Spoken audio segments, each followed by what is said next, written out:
Now, here's the hosts of Top Story, KLIXcast and Jill Skeen. Good morning and welcome to Top Story, Jill. Good morning, Kelly. Oh, I caught you off guard there, didn't I? I looked and I turned. We're on. Yes, indeed. Good morning, folks. Welcome. Welcome to December 19th, 2000 and what is this, 14? Actually, it's the 18th. Sorry, buddy. Oh, it is. Tomorrow's the 19th. Tomorrow's the 19th. Doggone it. See Oi, there. oi, No matter oi. how hard I try, it's just, slugging along. But I have to do one quick shout out, and I've screwed up the last name, so I'm just going to say hi to Pastor Al at Temple Bethel. I met him yesterday, longtime listener, and I was in someone's office talking, and then they introduced me. He goes, "Oh my God, you're Jill and Kelly. Jill and Kelly. I listen to you every day." And then I'd be laughing. He goes, "It's so weird to sit here and listen to you laugh. It's like listening to you on the show." that's Pastor Al of Bethel Temple? Yeah. Okay. Yeah. Cool. Or Temple Bethel. Hello. What is it? Bethel Temple? Bethel Temple, Bethel yes. Temple. Sorry. And Yeah. his name is, and I left the card in my car. I had to Oh, write way it to down. go, Jill. So I'm sorry, but you got your shout out, and it was So it was unprepared. nice to meet a listener. Well, usually I do write it down, but I was running a little late. Well, hey, Thought I had all the time in the world. I can't talk because I Yeah. am so horrible with names. Yeah. I mean, we'll have a guest here, and I will say their name several times, and then it comes up to the 14th time to say their name, and it just it escapes me. You know what's bad is that I used to really be able to remember faces and names. I prided myself on it, but now between the radio show and I've done so many cooking classes and lectures, whatever, I'm done. I can't. Even if they've been on the show before, I'll be like, "You look familiar." Yeah. Like, I was on your show 3 times. What? I ran into a gentleman the other day that happened. Please don't take it personally, people. No, it's just too much. People come, go. It's hard. I know it is. Anyway, but we love you all. And of course, the older we get, the more difficult it becomes. Every anyway, day we're a day older. I jokingly say that my wife has to wear a name tag for me, Yeah. and I'm really not kidding. I'm about to. Good So morning, anyway, yes, and you indeed. are. Why are you Yeah. in my studio? Get out of my studio! Hey, we got Sergeant Dennis Pullen coming in at 8:30. Talk about police stuff. I wanted to talk to him today, and he's going to have something to say about how a lot of the new lights on cars nowadays are brighter. Yeah, they're weird. Yeah, and Have you seen those? I have, and they're brighter, and they affect it's my almost, eyes. It's almost like they don't dim, but they do. And, Yeah. And then there are some who they got these real tall trucks, Yeah. and after they get them, they put these big tires on them, and then that raises the headlights, but they don't readjust the headlights. No. And so you're going down the road, and it looks like they're coming at you with their lights on bright, so you're flashing their lights. You're flashing your lights, and then they start flashing their lights. And, Well, what's up with the lights that look weird now too? They look the blue ones? Yes. Yeah, those are What a is new. that? I don't know if they're LED or what they are. They're just a new type of. I mean, they look cool, but not when they're you're very driving. bright. Anyway, we're going to be talking to Why Sergeant talk Pullen about it? We that. just talked about it. Sergeant Pullen, we don't need you now. Next. Next, we'll have Rebecca Mills-Soika from the Twin Falls City Council. That's right. But she'll be talking about. Well, she wanted to come on and talk about, what happened Monday night and URA stuff, and Oh, okay. I'm starting to blank out stuff, so I'm like, sure, Okay. And then we have, who is Randy Quigley? Randy Quigley is a Pumping documentary. Are we allowed to say this? How many days do you have left? It's like, peace out, FCC. What's going on? Oh, he's produced a documentary of this area and the high lift pumping of water up onto water. the turning unused ground into producing ground, and like I said yesterday, a lot of people don't realize that this is kind of a Miracle. unique area of the world, the way we do our water and everything, and we use it to grow food. And he's produced a documentary on that's being broadcast locally. So thought, it'd be kind of fun to talk to him about That's that. interesting. I mean, that's how Israel's done it. I mean, they live in a desert. They grow so much, but they've done the same thing. Yes. You have to get water to dry spots. And in a desert, how do you grow things? You can't grow Right. without water. Really, when you stop and think about it, the pioneers like I.B. Perrine and many of the pioneers that started this area back in the earliest of the 1900s were visionaries and geniuses. I mean, they designed the canal system. Oh, I know. I mean, that would be a huge feat even by today's standards. Can you imagine the guy who came up with the first thing? Go, I got an idea. Yeah. How about if we dig all these canals and then we just run the water through? They're like, I don't know. I don't think it's going to work. Right. Do you know what I mean? Yes. I mean, it's not like the first time you're like, oh, yeah. It would be like, man, are you crazy?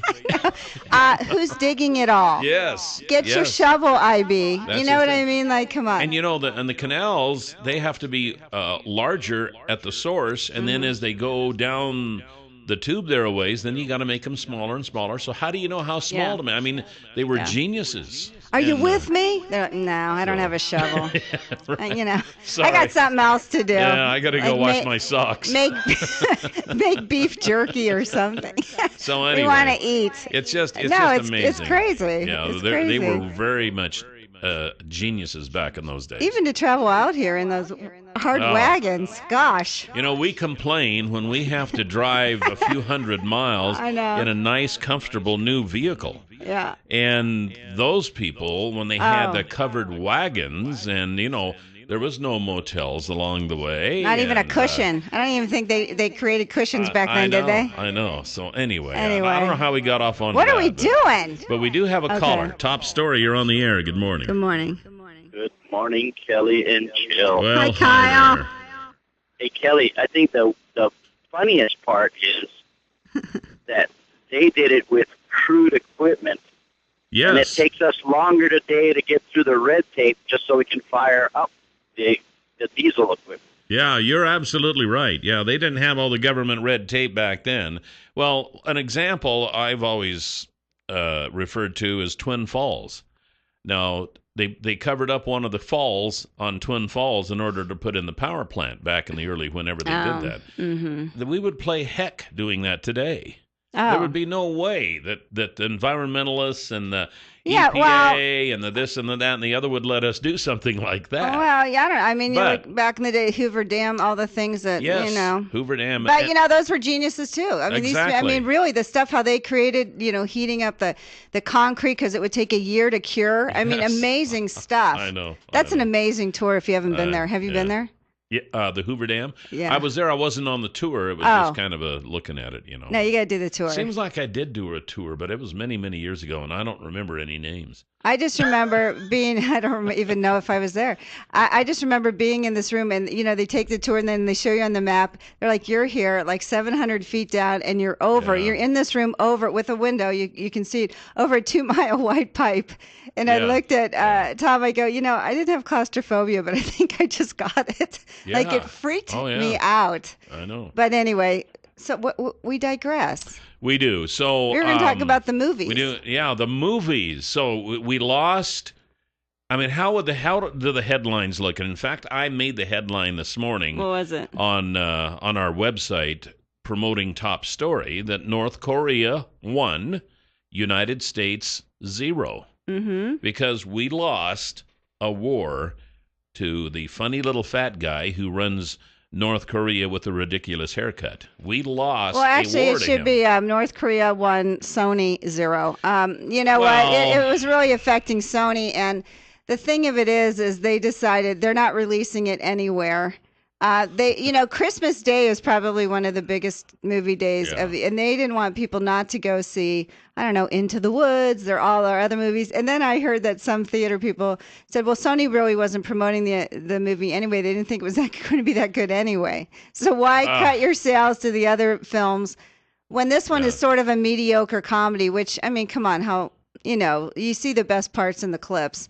Sure. But it's not going to be released on DVD or anything. So, and it cost them $42 million to make. It was a huge loss to Sony, and frankly, it is still a huge loss to America because what do you think you should do? We kowtowed to a ridiculous little what do I want to say? I'm not dictator, sure. A ridiculous little dictator who looks funny, out there in North Korea. And it makes us look ridiculous because we did that. It makes Sony look ridiculous. And I know it's easy to, play Monday morning quarterback. Well, if I was the head of Sony, I'd have just gone ahead and did it. But, frankly, I think if I had been the head of Sony, I think I would have gone ahead and did it. I think they were bluffing. I don't think that North Korea has the ability. I mean, they can barely shoot a missile out into the ocean. And when they do that, they have a hard time hitting the ocean. Yet their hackers, their bureau, what was it, 121 or something? Yeah. I mean, why didn't we just send Dennis Rodman over and go, look it, dude, come on, go. It's a movie. See? Absolutely. Nothing to see here. Yeah, where was our North Korean ambassador to the U.S., Mr. Dennis Rodman, when we need him? Try getting another piercing or something. Crying out loud. I mean, this is a tough one. This is what companies deal with. A lot of times, you have to see perception against reality, against sales. If people were even in the slightest bit worried, like in New York, when they mentioned, throw in 9/11 and that just sends chills up people's spines. Yeah, I know. And then God forbid, there was an attack. Oh my goodness. So, I mean, they're saying, hey, are the ticket sales worth it? No, they want to make money. They just lost $42 million. Well, companies have to decide this all the time. If they go beyond this and eventually release that movie, it'll probably break all kinds of records because people will want to see it. They said it's not going to be released on DVD and the other VO something. And I don't know. What should we have done? Should they have done it or not? 7360300, top story. You're on the air. Good morning. Good morning. This morning before I left, one of the headlines on CBS News was saying that there was a hacker on there claiming that there's a good chance that the Chinese weren't even involved. I wonder if anybody else saw the rest of that clip. And Sony's talking about losing hundreds of millions of dollars over this. Oh, yeah, and then also, I think the North Koreans are denying of course they would. I think the North Koreans are denying that they had anything to do with it. But I think we found a connection to North Korea in there. I think, was it Bureau 21 or 121 or something? Bureau 21 is their secret hacking department. Yeah, I don't know. 7360300, top story. You're on the air. Good morning. Hello? We can't hear him. Yeah. You're on the air. You're on the air. Just digress a little bit. When you were speaking about our founding fathers in Twin Falls, Kelly, I know you mentioned where they dammed up Twin Falls, and I just wanted to share, it was my great-grandfather who painted the actual Twin Falls city emblem, and he walked down to Devil's Corral with his easel and canvas before it was ever concreted up. Oh, is that right? Yes, sir. His name was Rulon John Schwendeman, and he also helped the Perrines build Blue Lakes Country Club. Wow. Oh, for heaven's sake. So your roots go back a long ways. We have a Twin Falls picture. Yeah, we do. A Bisbee photo here in our studio. We'll have to put that on the video. Welcome back to Top Story. 7360300 is the number to call. Hey, we talk all the time about Mr. Pat Hartzell of Stanley and Company. Sometime we should just pick up the phone and call him, and say, "Hi, Pat, this is Kelly and Jill. How you doing?" How you doing, Pat? Well, might have to do that sometime before the end of the year. We left a message for Dave once. I don't know if he ever quite calls back. He's probably mortified. Yeah, that's right. So anyway, Pat handles the Low and Honey Loader from Stanley and Company. You've heard us talking about that, how it handles manure on your feedlot. And if you want to see one of these in operation, maybe you want to buy one, maybe you've got questions about them, Pat's the guy, 280-1167. If you want to see one in operation, Pat's the guy. He can set you up an appointment to see one of these in operation, 280-1167. So just call Pat. Tell him that Kelly and Jill sent you. Definitely. Well, we're talking about this Sony issue. We've also got the issue with Cuba lifting the embargo there, although that has to go through Congress yet. But that's quite a story in itself. But we've got a caller on. Yeah. So, top story, you're on the air. Good morning. Good morning. Good morning. Yeah, the other day I called on this Sony issue, and then a caller right after me said that I was a summer patriot. who went home and wouldn't fight when the winter came. Is that and true? Actually, I don't think this is much of a fight, a stupid movie. If you look at Greta Van Sustern's tweets, she did about 10 of them on how stupid of them it was to make this movie in the first place. It's like you take a wasp nest and you're just poking a stick at it and doing nothing. You're just antagonizing it. If you've got wasp spray, fine. And I wanted to, because I agree with what Sony did. Just pull it. It was a dumb idea to start with. And it doesn't really do anything to alleviate the situation in North Korea. And I needed to fact check myself. I said that Danish cartoonist had been killed. He had not been killed, but he has been attacked, and he is under police watch. Yeah. And he is, if you remember, the most famous of his cartoons. He did a series of them for the newspaper over a few-day period. The most famous was Mohammed with a turban that looked like a bomb with a fuse on it. And so he was attacked once. The first time he was attacked, an axe-wielding man came into his house, and he went into a panic room and called the police and waited for them there while his 5-year-old granddaughter was out there with the attacker. Stop. No, this happened. So this is just, these people are just such good patriots themselves, are they not?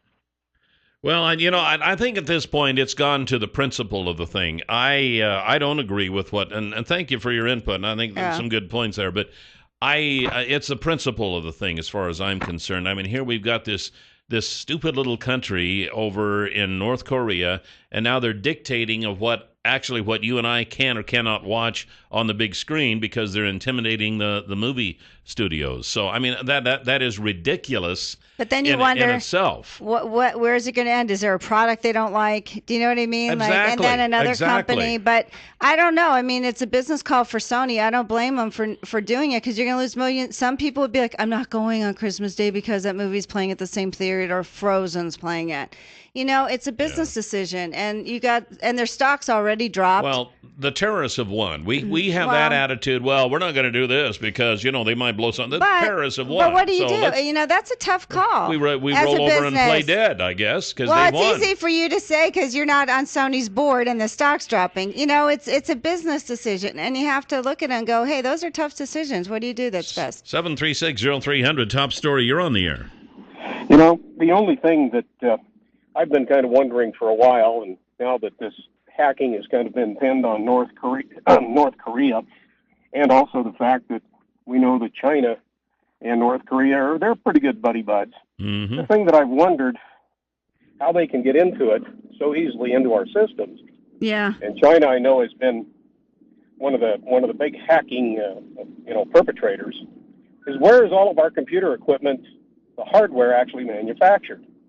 Most of it in China. Yeah. And I wonder how hard would it be to embed software in some of this hardware That's true. that we know nothing about, and all we got to do is, actually, send the trigger. You're absolutely right, and actually that has been considered in the past, because I remember seeing articles about that, and I have thought about that myself, but it is kind of amazing to me when you can, when it seems like they can get into our stuff so easily. Yeah. When sometimes I can't even get into my bank after 3 tries. And I have to call the bank and I say, hey, I tried 3 times to get into my account. Now it's locked me out and I have to call you people. Now what? Okay, I don't get this. The North Koreans, the Chinese can get into our government computers and I can't get into my bank. This is ridiculous. And you're the chief engineer, For crying Kelly. out loud. Goodness. We'll be right back with Sergeant Dennis Pullen from the Twin Falls Police Department. I think we're back. Is this thing working? Hello. Yeah. 736-0300, the number to call here on Top Story. I have to say, I guess I better. Yeah, I'm like, what are you doing? Getting things out of place here.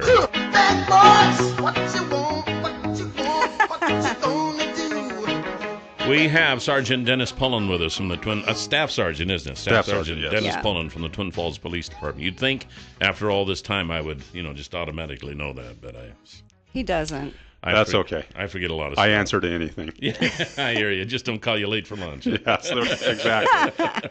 Hey, first I want to say, and for those who are watching who watch the video later, right. I have a gift that Officer Pullen brought to me on behalf of Twin Falls Police Department. It's a nice TFPD hat. Nice. And I'm wearing it now. I don't know if you can see me or not, but you can see it on the camera. Kelly wanted the badge too, so you could pull people over. Thank goodness. I already got the gun, so I just need a badge now. I know. He was wise not to bring it. Sergeant Pullen's going, oh, shut up. Anyway, it's Christmas time, busy out there. The holiday season is here. Quickly, we have, a week? I know. Can you believe that? A week from today. I just happen to think I got to get my grandkids' stuff in the mail for Montana. Oh, You jeez. better get on that. I know. Well, I just wanted to remind everybody, obviously the weekend's coming up in a couple of days. Probably going to be a very busy time shopping. And some of the things we always deal with on the police side of it is the traffic will be unbelievable, especially on Blue Lakes Boulevard and around the mall and other areas like that.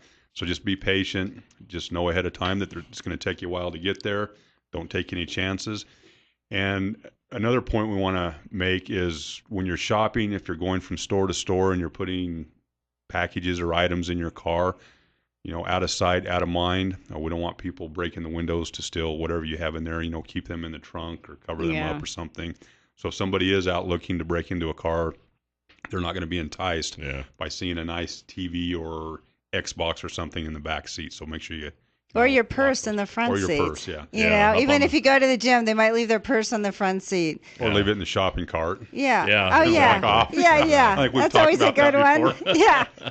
Now, before you go, I talked to you earlier about, and we talked a little bit about it this morning, about people dimming lights, but a lot of the lights on some of these new vehicles are brighter than they used to be, and some of them appear like they're too bright.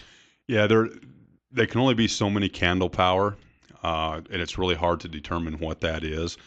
I know when you're driving, especially out of town on the highway or on country roads, people need to be aware when they're driving if they have their headlights on bright. And some people forget. I mean, I do from time to time. People will flash when I realize I forgot to dim my lights. But you need to be dimming your lights about 500 feet. Maybe they're warning you that a cop's coming. Yeah, that could be. You never know.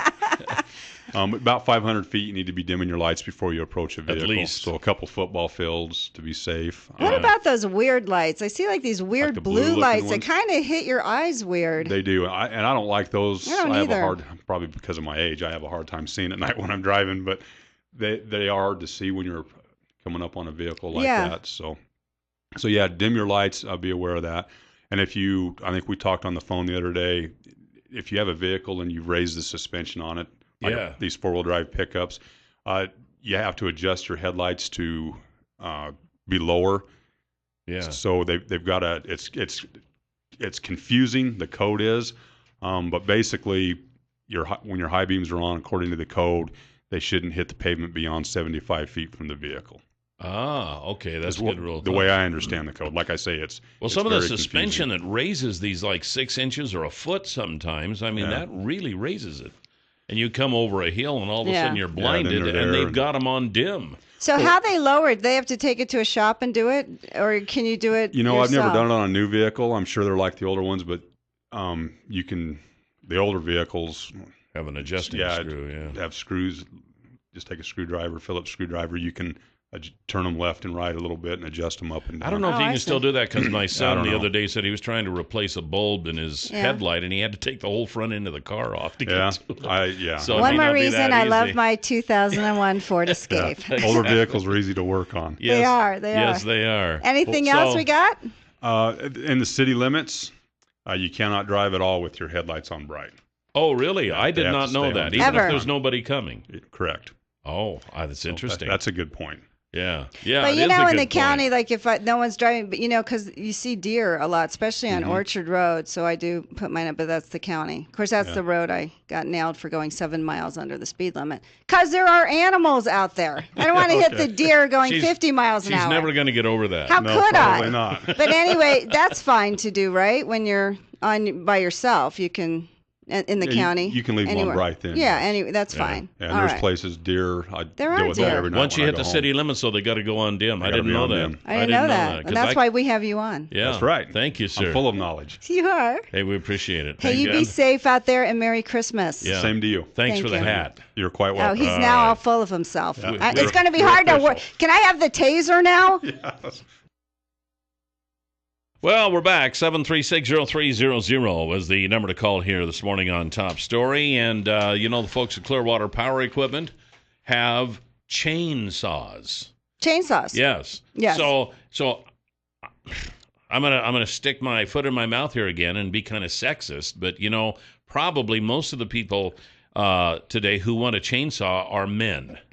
I'm just saying. Then Sexist. There are probably a few women who would enjoy a new Oh, chainsaw for goodness also. sakes. Just So promote the chainsaws. Everyone needs a chainsaw. Whatever your preferences are, they've got the Husqvarna and Echo chainsaws at Clearwater Power Equipment. Texas needs a chainsaw. Wasn't the Texas Chainsaw Massacre? Idaho Chainsaw. Anyway. Texas already has a chainsaw. We needed one. Anyway, everyone can use But one. at any rate, yeah, because cutting firewood, trimming up trees, there's just a lot of things you can do with a chainsaw, and they've got them for you at Clearwater Power Equipment, 252 Washington Street, 734-7767. Stop in and tell them that Kelly and Jill That's told right. you to stop by. Absolutely. Twin Falls City Council person Rebecca Milsoika with us this morning. Good morning. Good morning. Thank you. Good morning, Jill. Good morning, Kelly. So, What? Thanks for coming in. well, right. Yeah. Yes. Okay. You wanted to. Yeah. You wanted to come on. You had some issues with some of the URA things and what happened Monday night, and Sure. Well, I just, everybody has a different perspective, but I just wanted to. that's right. You were a different perspective. Yeah, I just wanted to share kind of a different perspective. Monday night, I think for me, all of my questions couldn't be answered about the banner building, and so that's why I wasn't able to really throw my support behind that selection. Especially regarding a lot of the proponents on the committee were talking about this plaza where the Rogerson is now. Right. And so some of my questions were, how much is that going to cost? You really have to count that in, and who's going to pay for it? And no one could really say, how much that would cost or who would pay for it. So, if it's integral to that location, I think the taxpayers need to know that. Okay. All right. And I was at a actually it was a URA open meeting. I think it was URA I guess it was, talking about the water and sewer lines, and there was a concern how it originally said 16.9 million they were going to redo all of Main Street and I think 13 different projects, but that's not the case now. Well, I actually sat on the Downtown Infrastructure Committee, and the URA does have a finite amount of funds for their downtown project. And so there were originally, I think, 10 or so proposed projects. We could only choose about 6 or 7 before the budget was taken up, all 16.9 million.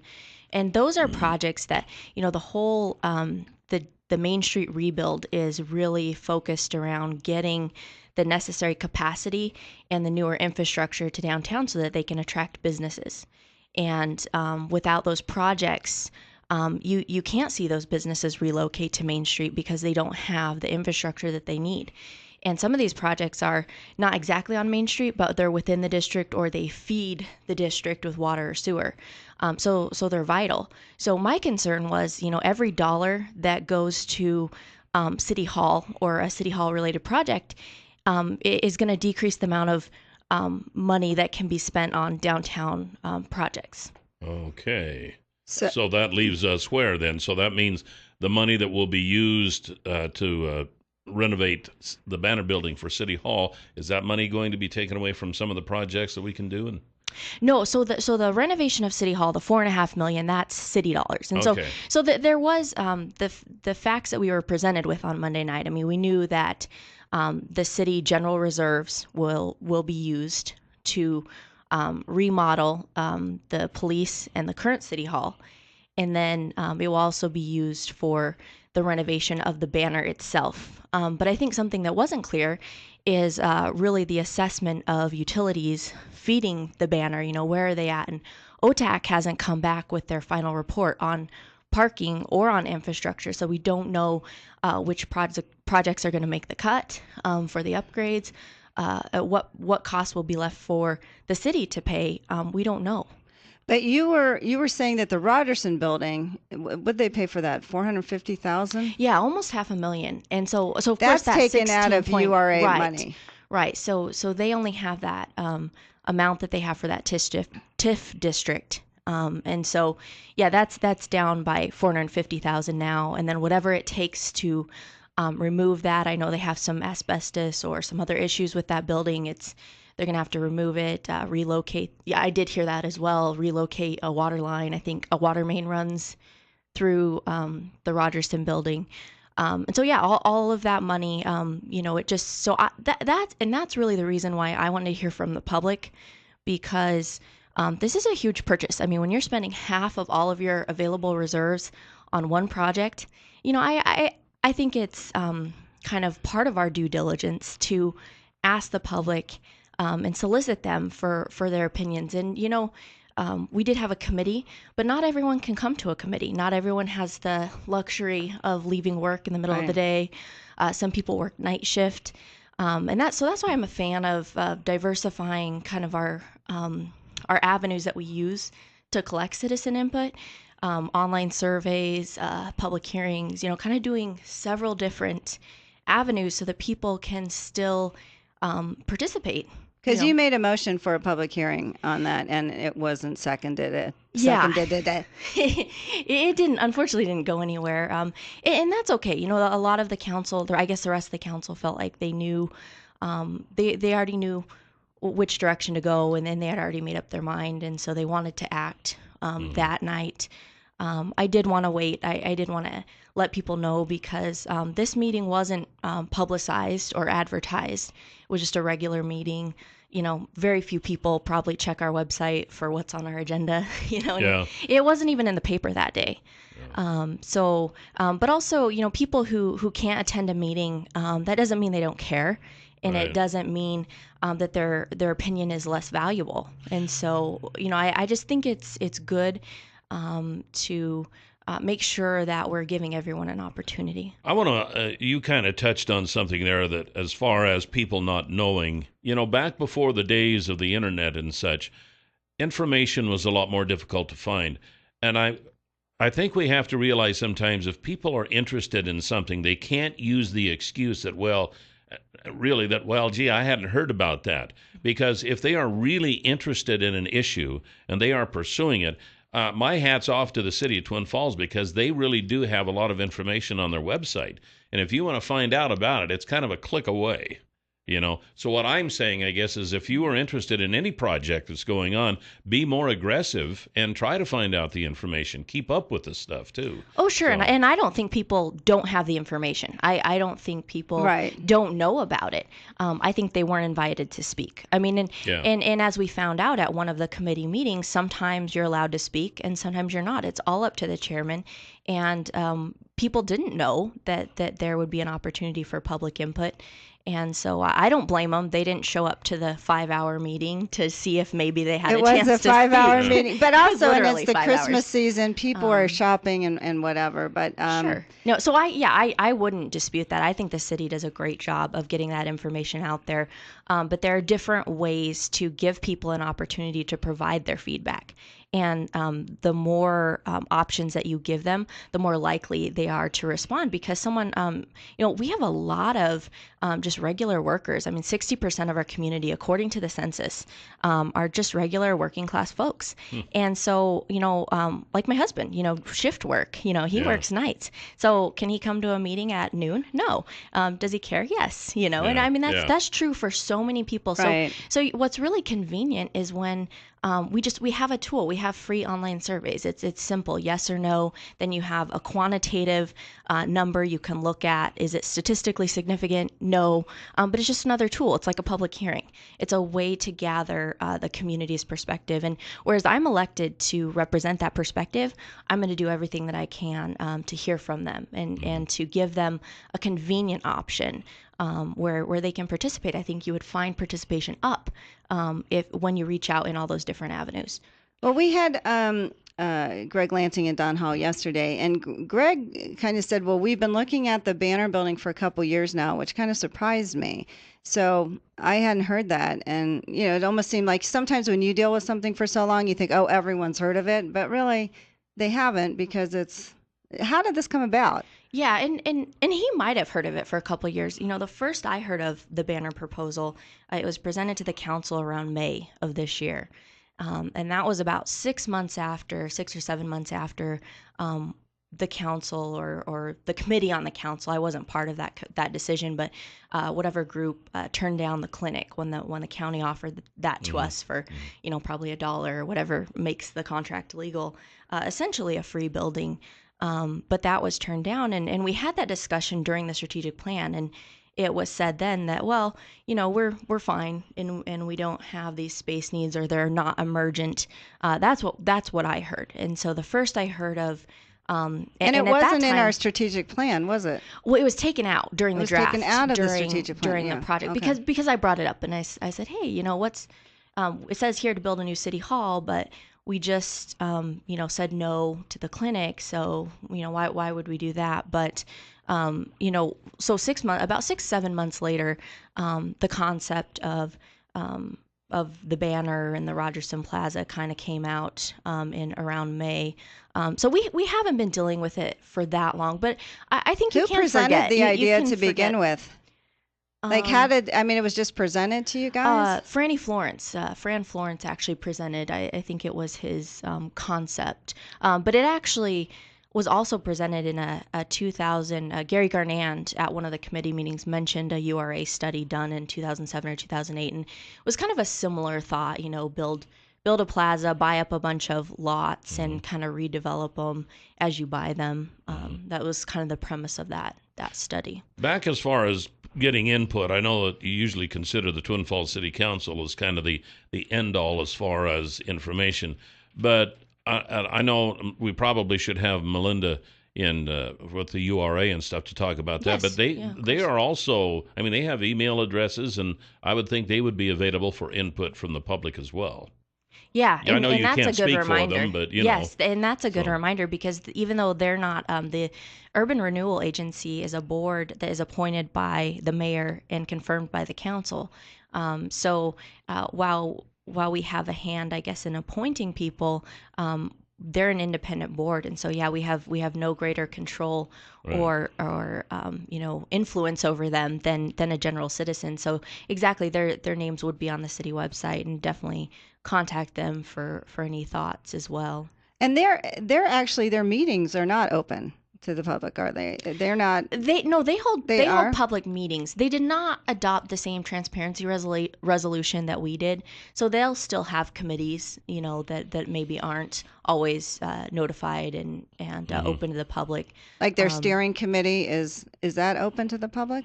They've had different committees. Some have been open, some haven't, but they don't have to follow the same transparency resolution that the city does. So have you gotten any feedback from your constituents about the meeting Monday night?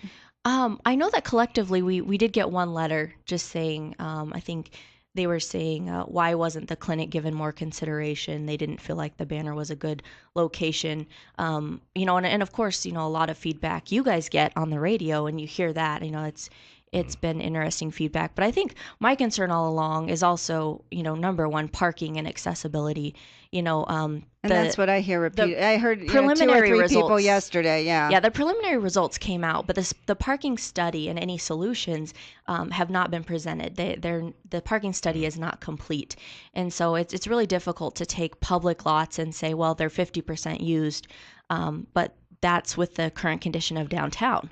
I don't know if we can consider that. We're about out of time. Viable parking. I just wanted to say, as controversial as this decision sounds, there aren't a lot of remarks about it. There is not a lot of discussion about it now, it seems like. So I don't know. Maybe it's not as big as Well, I don't know. You I would mean, think. letters to the editor takes a while. You don't know what people are doing. I know there's a huge discussion on Facebook Yeah, but about I mean, it. nobody's showing up to the meetings. It seems like you would think that Well, you'd have 150 people at the city council But meetings. to be fair, that thing was notified Thursday or Friday for Monday, and it wasn't really. I mean, it was almost like for the committee to present. I don't know if I would have known it was a public hearing, and it wasn't a public hearing because you need a 2-week notice, correct?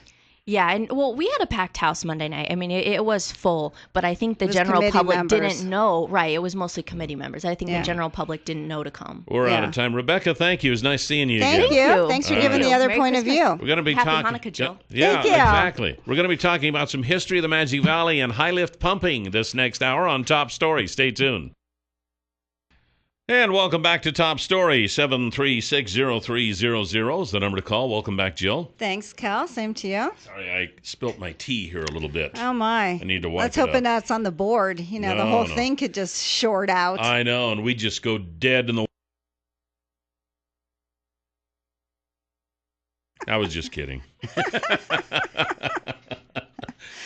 Anyway. Yeah. So we're like at what, 30 degrees right now. Is it cloudy out Oh my there? goodness! It's supposed to cloud up today, It's according to supposed the to. weather. Is it supposed to rain or snow? Right? We do have some rain and snow in the forecast. Not very much. Oh. Probably just enough to get the windshield dirty, but at any rate, it is there. All righty. We have with us this morning Randy Quigley, and Randy is a past farmer from the Gooding area, and we've crossed paths a lot in the past, and I know you involved a lot with music, and you do video productions now, and you have a video and that's what we're going to talk about here this morning. What's the video about? This is a documentary of how high lift pumping got started in Idaho on the Snake River. Of course, Idaho was originally developed with gravity irrigation from the Milner Dam to bring water through the Twin Falls Tract and into the north side. But there was a lot of premium farm ground that was still left in sagebrush about 600 feet above the canyon that was virtually undeveloped. And so Before I just want to say, and I kind of plugged this at the beginning and also a little bit yesterday when I was talking about this, the Magic Valley area is somewhat unique by world standards. I think we have the canals, we have the high lift pumping, we have the pumping, and I don't think people around here realize that this is a very unique area in the eyes of the world. Now, am I going overboard by saying something like that? No, and I think the valley should be touted for that. The original idea to bring this area into cultivation by diverting Snake River water was very unique at the time, and my gosh, when you look at some of those old Bisbee photos of how they blasted through the lava rock to even begin this canal process, it's just remarkable. Yeah, we were talking about I know, that. How like the guy who had the idea. Over 100 years ago, I mean, computers weren't even most people didn't even have electricity then. They had what we would consider old archaic equipment compared to today's standards, and some of the things that they were able to do with that with such precision. I mean, building another canal system like we have today would still be a monumental task, even with the equipment that we have today. Yes, even when you look at just their surveying equipment, how archaic it is to today's GPS standards. And yet, though, they followed those grid lines, and the water flows beautifully through the system. And How long did it take him, Randy? I'm not a great history on the Twin Falls Canal Company, so I can't answer that for sure. But I'm sure the construction period was over several years before they were able to divert water. And then to build the Milner Dam to dam up the water there, to divert that water out was a great feat in and of itself, too. And they really have a nice little historical monument that talks about that at Milner. If you haven't been there, it would certainly be worth a trip to go there. And how many miles is the canal system? Do you know that? I think it's 110, but 130 sticks in my mind, but you could be. Could you imagine though? I mean, we have two canals. We have the High Line and the Low Line for the Magic Valley area, and then there's the Jerome has a canal, doesn't it? Yeah, and then, the North Side Canal. And then the Gooding Milner also diverts out of there also. Yeah. So it irrigates a huge portion of south central Idaho just out of that one dam. Right. So when that all took place, it basically was under the Carry Act, which farmers that wanted to be farmers could file for 160 acres total between a husband and a wife. And so at that time, that was an economically viable filing. Yeah. But in 1955, when these grounds that were above the Snake River, around 600 feet, were looked at to begin developing, the BLM offered a filing of 640 acres for a couple, 160 acres or 320 acres each. So that really was an incentive, and the only stipulation at that time is that they had to prove viability by bringing water to the ground, and the BLM would then release that. So it's a whole different concept to develop that desert entry filing versus the Carry Act, where irrigation projects would then file for the land and then bring farmers on the ground and provide water for them. So the desert land entry actually came into being just about the right time economically, because by then you needed more ground to farm in the 50s, to make a go of it. So, and like do today as compared to the 1950s. Oh yeah, now we're talking thousands of acres for a farming operation to be viable. Yeah. But what was interesting is that in 1955, Morris Eckert, who was he had a Dodge dealer in Buell, Idaho, somehow got interested in farming and the Desert Land Entry Project, and he was able to put together a feasibility study on bringing water to desert ground just west of Buell, and engineered that project and was going to divert water out of Salmon Falls Creek, and his lift was the first high lift project, and it was about 317 feet.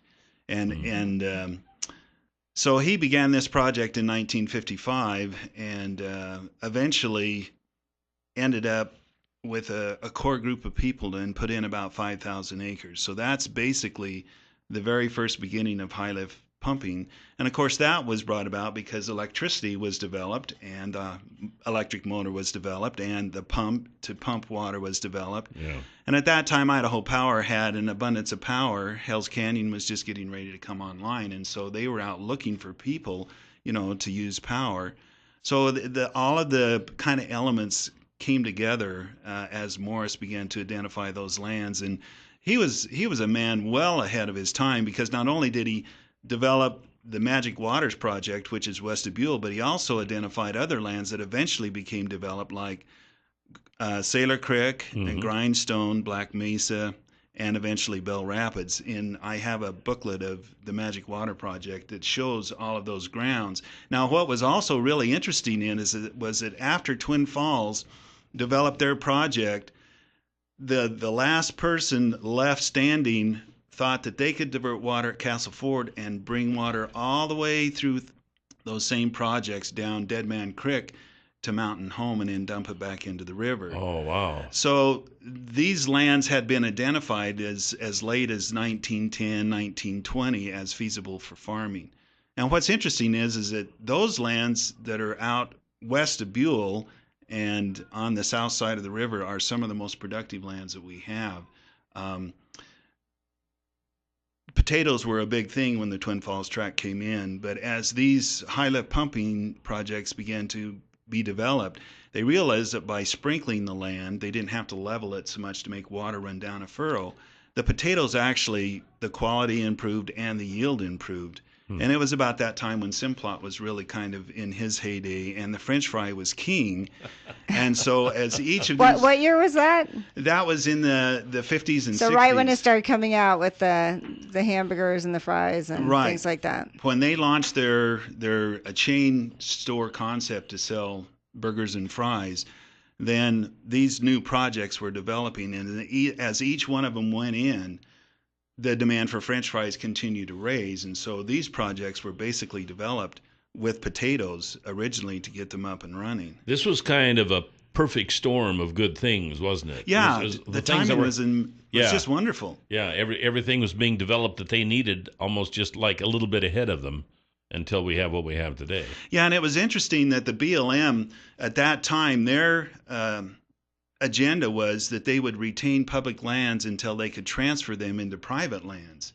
And then in 1974, when the last phase of Bell Rapids was developed, BLM changed their mode of thinking and said they would retain all public lands and not develop them or release them into private ownership. So you saw a 20-year period of where BLM was anxious for people to make a desert land entry, put water on the land, and then give them the land for 25 cents an acre to in 1974 Oh my goodness. say, no, we're not going to develop any more land. We're going to retain whatever public lands that we have.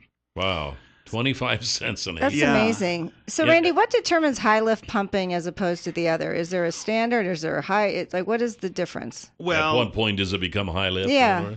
Anything above gravity would be high lift pumping. Okay, so that's just anything. Yeah. It's not a certain height. No. So Morris Eckert started at Magic Waters at 317 feet. Bell Rapids ends up, the last project developed, around 600 feet. Oh. So as you get farther down the river, the canyon gets higher, and so you have to get a farther lift to come up out of the canyon to bring that water up to those fertile desert grounds. Wow, that's amazing. Which takes more power, costs more money. Yeah, and interestingly enough, Bell Rapids was the 6th largest customer of Idaho Power for power usage. I mean, wow. They had, I think, over 50,000 horsepower that they used to lift 75,000 acre feet of water up to their project. Goodness. Shortly after Morris started his project, in 1962, the development switched up to Treasure Valley. At that time, the Boise-Kuna Canal system was developed back after the Twin Falls Canal Company started.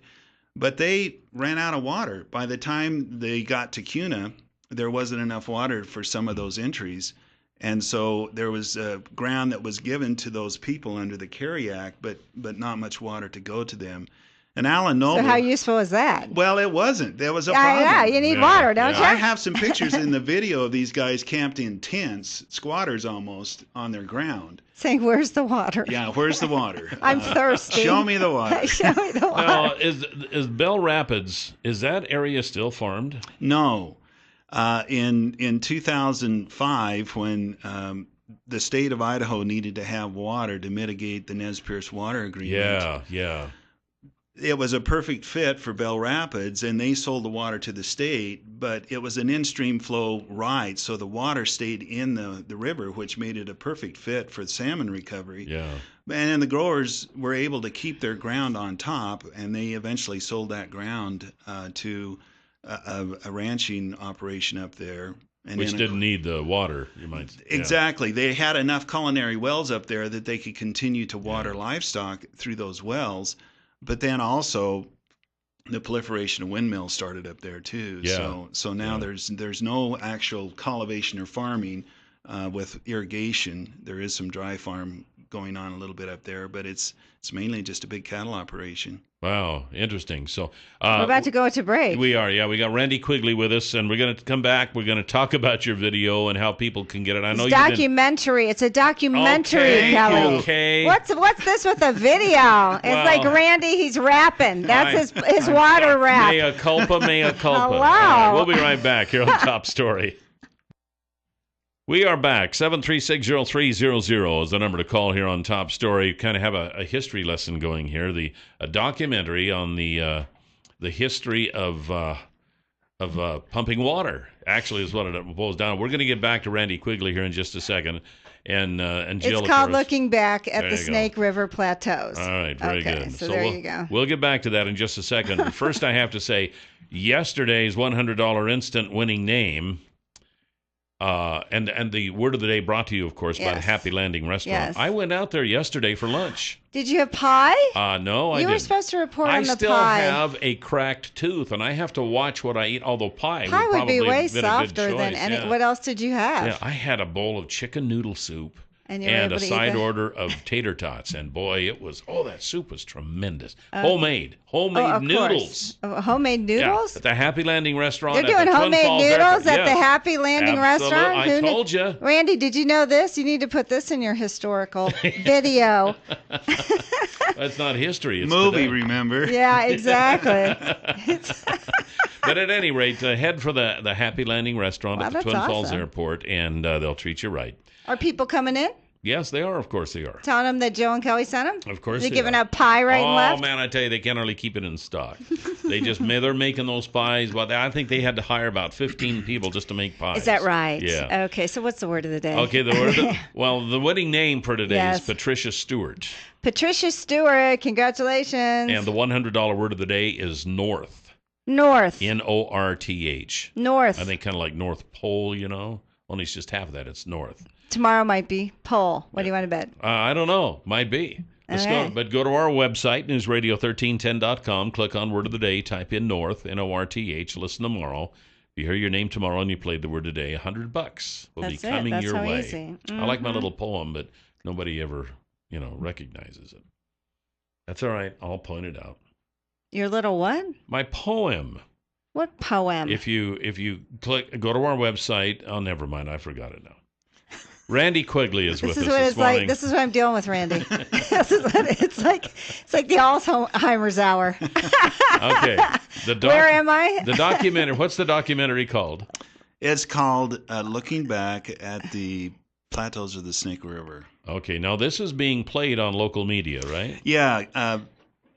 Chris Pruitt at KMVT, I approached him about showing this documentary, and he was just so gracious. He said, well, not only KMVT will put it on Fox 14 and the CW. Oh, my goodness. 11.2.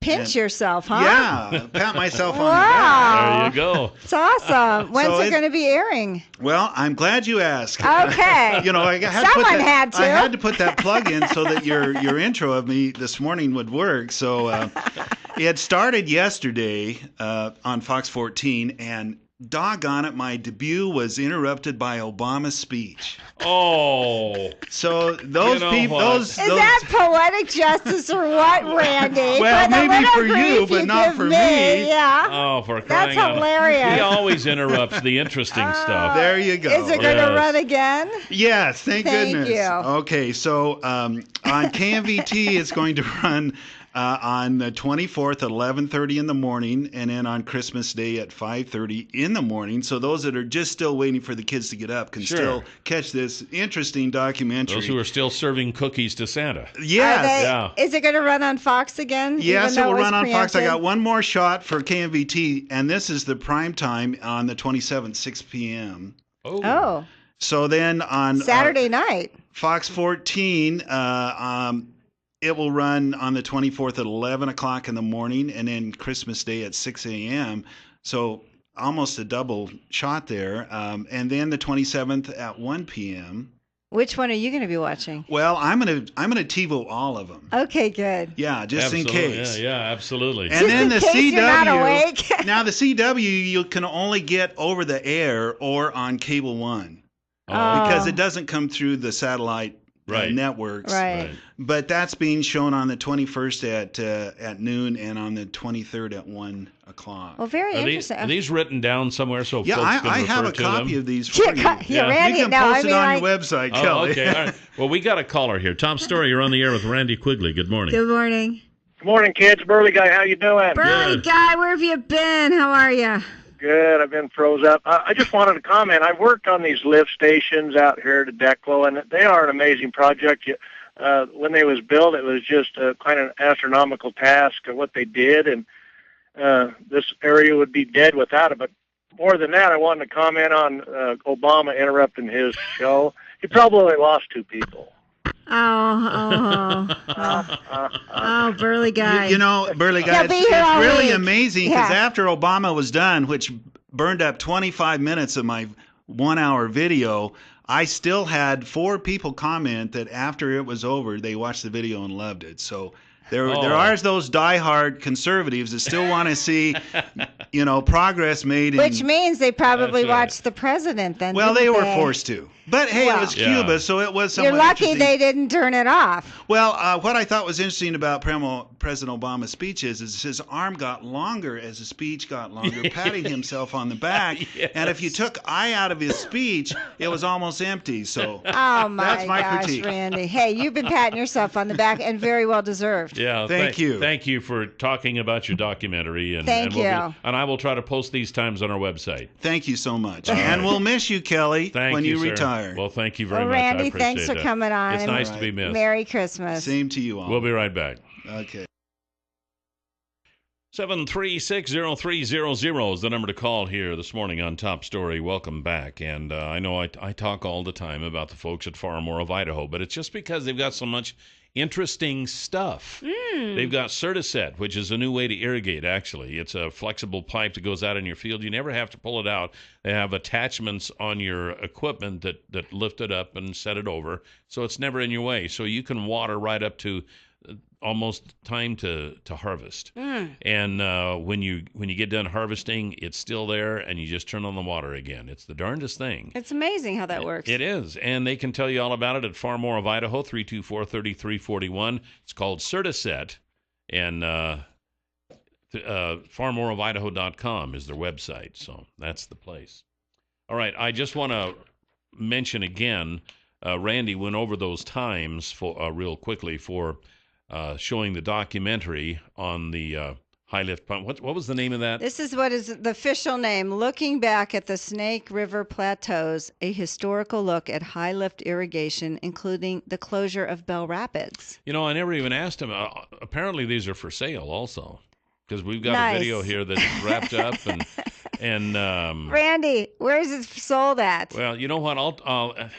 I'm thinking I'll just put his email on our website, and they can email him and ask him about that. I'm assuming that'll be okay. Well, But no, I mean, it'd be for history buffs, it'd be a great stocking people stuffer. love this stuff. Are you kidding me? So there you go. Let's try to help Randy sell his little video, And he's aka probably documentary. in the phone book. I don't know if he's in the phone book or not. I guess you can try. I don't know if anybody's in the phone book anymore, but We are. We still get those things that come to our mailbox 3 or We 4 still have times a a year. landline. We still have a landline. Yeah, so but I they're can't getting get rid of it. smaller and smaller. Wow. But at any rate, anyway, wanted to talk a little bit, because it was pretty newsworthy of President Obama's deal yesterday of normalizing relations with Cuba, getting some bipartisan resistance on Capitol Hill. Not only the Republicans, but also the Democrats. A lot of people are saying, "Hey, this is a good thing. This is a great idea to lift the embargo on Cuba, normalize relations." It still has to go through Congress. But I almost think that, somebody forgot to tell the president that, but it does still have to go through Congress. well, you do whatever it's got to go through. But I mean, I really kind of think it was initiated by Pope Francis, which has been interesting. Probably was. Yeah. Probably you know? was. I didn't realize he was the U.S. ambassador to Cuba, but I guess apparently he is that. Well, he now. was talking to the Cuba's president, Raul Castro, and talked to the president. And so, sometimes this is how it does. I mean, we've done stuff with tear down the wall, and we've done Russia, we're with, Gorbachev. And so, maybe it's time to have an embassy there. Maybe it's time to have more people visit their family. Maybe, Well, if it's time to cozy up with more dictators, then hey, bring it on. I guess we're going to have it. And people are wondering, well, why was President Obama so quick to try to do this with a communist dictatorship? Is what it is, 90 miles off the coast of Florida. And, I was kind of racking my brain. Why would he do this? Why would he do this? And then it's like, well, wait a minute. These guys stick together. I mean, dictators stick together. For gosh So, sakes. It makes perfect sense to me Oh, now. of course. Even though we get back a guy who was setting up the internet in Cuba for 3 spies. One of them, we send these 3 spies back. One of them was convicted of conspiring to shoot planes out of the sky that were flown by American pilots. So did we get a fair trade? No, I don't think so. Well, I also think they were we releasing. got screwed, blued, and tattooed. They were on also this releasing 53 prisoners as well. in Cuba, yeah. Political prisoners. Right, I mean, so- they're just re-releasing them to But, the, you know, to the at some population. point, That wasn't even our deal. But at some point, you sit there and wonder, has our arrangement with Cuba been, what was the effect of what? What? The people are suffering. Families are not because seeing of their their families. government, not ours. Yeah, so we were the ones who put the embargo on. So you know what? Do you never have any kind of talks? See, Do now we never? the United States, and thanks to the president, the United States is getting the blame now for all the depressing the people of Cuba all these years. Dirty, rotten, stinking United States of America does it again, you know? It just makes me sick. Our president never defends us. Whenever he gets a chance, he's the one who tears us apart, and he did it again. I don't know. It is just amazing Pope Francis, to me. too, you know? I mean, it was a year and a half in the making, and, you know, at some point you sit there and you go, so what do you think? Maybe we should have an embassy there. 7360300. Top story, you're on the air. Yes. How do I win lunch with you guys? What? How do you win lunch with you guys? Well, unfortunately, you can't. I'm willing to fly in from New Jersey for this.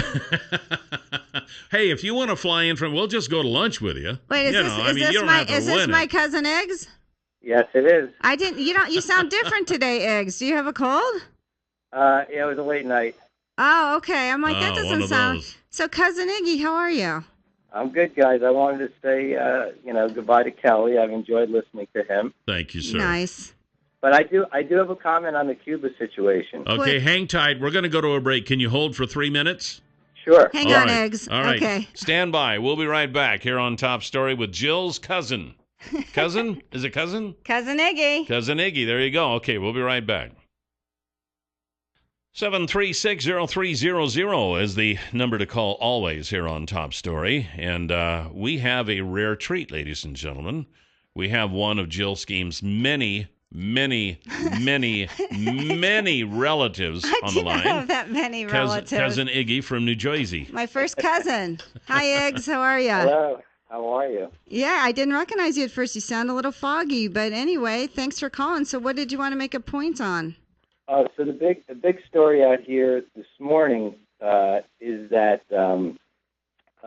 with the open relations with Cuba now, in 1973 there was a shootout on the New Jersey Turnpike between the Black Liberation Army and New Jersey State Troopers, and one of the militants was a woman named Joanne Chesimard. And she was captured and sent to prison. She then escaped from prison, and she's been living in asylum in Cuba for the last 30 years. So everyone wants to know whether she's going to be extradited back to New Jersey for the trial. I don't know if that story's made it back out to where you are. As a matter of fact, I keep Fox News up on the TV here, and I saw that name up on the screen here a little while ago with a picture of a state trooper next to it. So I wasn't able to hear it because we were doing the show. What do you think should happen, Iggs? I think she should be sent back for the trial. It'll be interesting to see if we can get her, but yeah. So she's apparently number one on the FBI's most wanted list. Wow.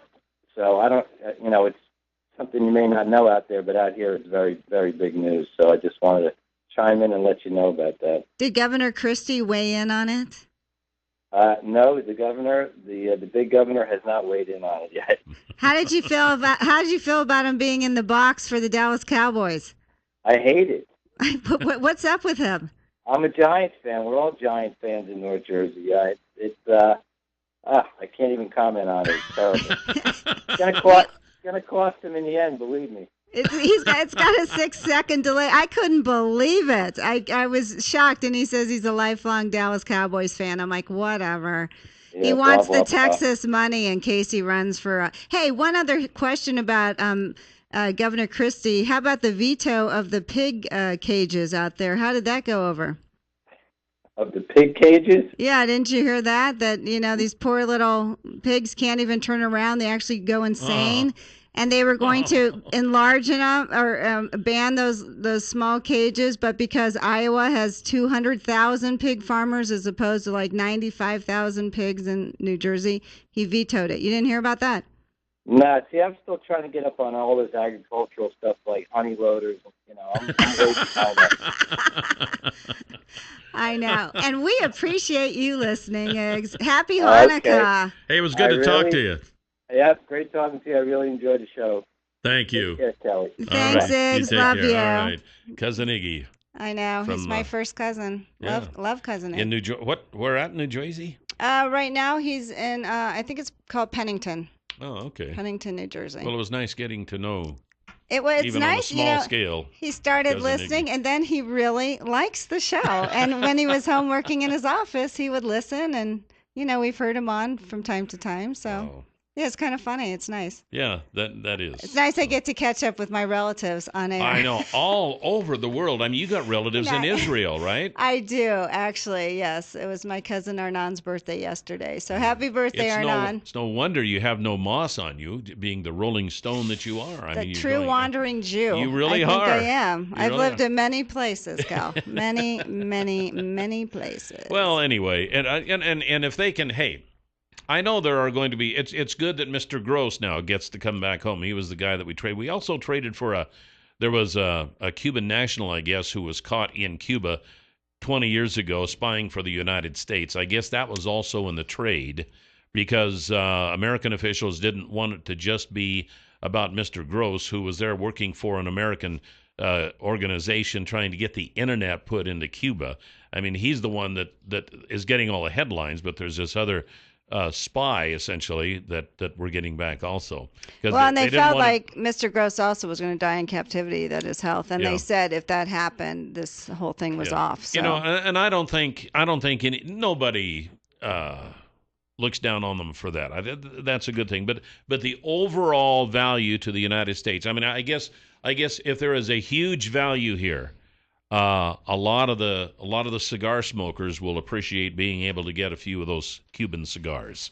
Well, that's really the only value I see in this. Well, there's a lot of there's a lot of people legitimizing another dictatorship government. But there's a lot of people, especially in Miami, that have relatives in Cuba that they're now going to be able to visit, and a lot of them are upset too. Well, I don't know if the ones who still have families over there, and they are able to send money are able to send money to their families now.